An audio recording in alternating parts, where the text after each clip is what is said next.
So ordinary glycolic acid దీనికి 5 uses చెప్తానండి నేను ఇప్పుడు. ఫస్ట్ యూజ్ వచ్చేసరికి గ్లైకాలిక్ యాసిడ్ బాగా డాండ్రఫ్ ఉన్న వాళ్ళకి అండ్ స్కాల్ప్ మొత్తం బాగా మట్టి బిల్డప్ అయిన వాళ్ళకి ఇది యూస్ చేస్తే ఆ బిల్డప్ అంతా పోతుంది, డాండ్రఫ్ కూడా కొంచెం కంట్రోల్ అవుతుంది. అండ్ సెకండ్ది ఏంటంటే బాగా హైపర్ పిగ్మెంటేషన్ ఉంటుంది చాలామందికి, అండర్ ఆర్మ్స్ అండ్ నకిల్స్ ఉంటాయి కదా, ఆ నకిల్స్కి ఇది యూస్ చేస్తే యూస్ చేయగా లైటన్ అవుతాయి. అండ్ థర్డ్ వన్ వచ్చేసి మనకి యాక్నీ మార్క్స్ అవి ఉంటాయి కదా, ఆ యాక్నీ మార్క్స్కి హెల్ప్ అవుతుంది రెడ్యూస్ అవ్వడానికి. అండ్ ఫోర్త్ది వచ్చేసరికి వ్రింకిల్స్ అండ్ కొంచెం ఏజింగ్ అనేది కొంచెం తగ్గిస్తానికి ట్రై చేస్తుంది.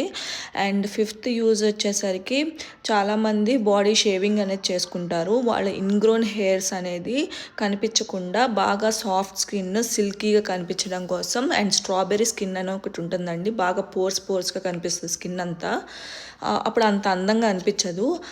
ఆ స్కిన్ పోవడం కోసం ఇది యూస్ చేస్తే ఎక్స్ఫోలియేట్ అయ్యి స్కిన్ స్మూత్గా కనిపిస్తుంది. Those are the 5 uses of glycolic acid. Thank you. Hope it helps for you.